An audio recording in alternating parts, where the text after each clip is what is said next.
ಮೈಸೂರು ಜಿಲ್ಲೆಯ ನಂಜನಗೂಡಿನ ಶ್ರೀಕಂಠೇಶ್ವರ ಗೌತಮ ಪಂಚಮಹಾರಥೋತ್ಸವ ನಿನ್ನೆ ಶ್ರದ್ಧಾ ಭಕ್ತಿಯಿಂದ ಅದ್ದೂರಿಯಾಗಿ ನೆರವೇರಿತು.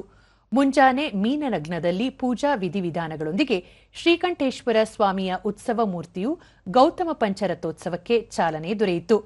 ನಗಾರಿ ಬಾರಿಸುವ ಮೂಲಕ ಸಾವಿರಾರು ಮಂದಿ ಭಕ್ತರು ರಥವನ್ನು ಎಳೆದರು.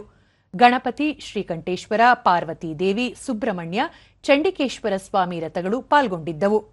ಮಂಡ್ಯ, ಹಾಸನ, ಚಾಮರಾಜನಗರ ಸೇರಿದಂತೆ ನೆರೆ ರಾಜ್ಯಗಳಾದ ತಮಿಳುನಾಡು, ಕೇರಳ, ಆಂಧ್ರಪ್ರದೇಶಗಳಿಂದ ಬಂದಿದ್ದ ಸಾವಿರಾರು ಮಂದಿ ಭಕ್ತರು ರಥಕ್ಕೆ ಬಾಳೆಹಣ್ಣು ಮತ್ತು ದವನವನ್ನು ಅರ್ಪಿಸುವ ಮೂಲಕ ತಮ್ಮ ಇಷ್ಟಾರ್ಥಗಳ ನೆರವಿಗೆ ಪ್ರಾರ್ಥಿಸಿದರು.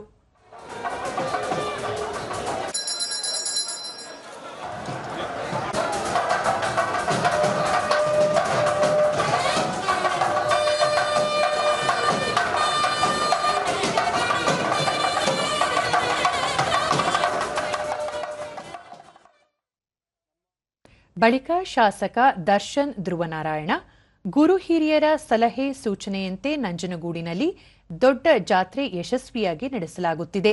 ಲಕ್ಷಾಂತರ ಭಕ್ತರು ಆಗಮಿಸಿ ದೇವರ ಕೃಪೆಗೆ ಪಾತ್ರರಾಗಿದ್ದಾರೆ. ಯಾವುದೇ ರೀತಿ ತೊಂದರೆಯಾಗದಂತೆ ಮುನ್ನೆಚ್ಚರಿಕೆ ಕ್ರಮಗಳನ್ನು ಕೈಗೊಳ್ಳಲಾಗಿದೆ.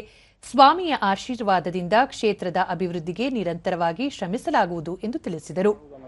ಸತತವಾಗಿ 2 ಬಾರಿ ನಾವು ಪುರಸಭೆಯನ್ನು ಮಾಡಿ ಈ ಒಂದು ದೊಡ್ಡ ಜಾತ್ರೆ ಮಹೋತ್ಸವವನ್ನು ಇವತ್ತು ನಾವು ಮಾಡ್ತಾ ಇದ್ದೇವೆ. ಲಕ್ಷಾಂತರ ಭಕ್ತಾದಿಗಳು ರಾಜ್ಯಾದ್ಯಂತ ನಮ್ಮ ಊರಿಗೆ ಭೇಟಿಯನ್ನು ನೀಡಿ ಶ್ರೀಕಂಠೇಶ್ವರ ಸನ್ನಿಧಿಗೆ ಪ್ರಾರ್ಥನೆಯನ್ನು ಮಾಡಿ ಅವರ ಆಶೀರ್ವಾದವನ್ನು ಪಡೆಯುವಂಥ ಕೆಲಸವನ್ನು ಮಾಡಿದ್ದಾರೆ. ನಾವಿಲ್ಲಿ 10 ವರ್ಷದಿಂದ ಶೋಭಾ, ಕಳೆದ 10 ವರ್ಷಗಳಿಂದ ರಥೋತ್ಸವದಲ್ಲಿ ಪಾಲ್ಗೊಳ್ಳುತ್ತಿದ್ದೇವೆ. ಇದುವರೆಗೂ ಯಾವುದೇ ರೀತಿಯ ಅಹಿತಕರ ಘಟನೆ ನಡೆದಿಲ್ಲ. ಇದು ಈ ಕ್ಷೇತ್ರದ ಮಹಿಮೆಯಾಗಿದೆ. ಭಕ್ತ ಸಾಗರದ ನಡುವೆ ನಂಜುಂಡೇಶ್ವರ ಸ್ವಾಮಿ ಜಾತ್ರೆ ನೋಡುವುದೇ ಖುಷಿಯ ವಿಚಾರ ಎಂದರು. ದೇವ್ರ ಮಹಿಮೆ ಎಷ್ಟಿದೆ ಅಂತ ಇದರಲ್ಲೇ ಗೊತ್ತಾಗುತ್ತೆ.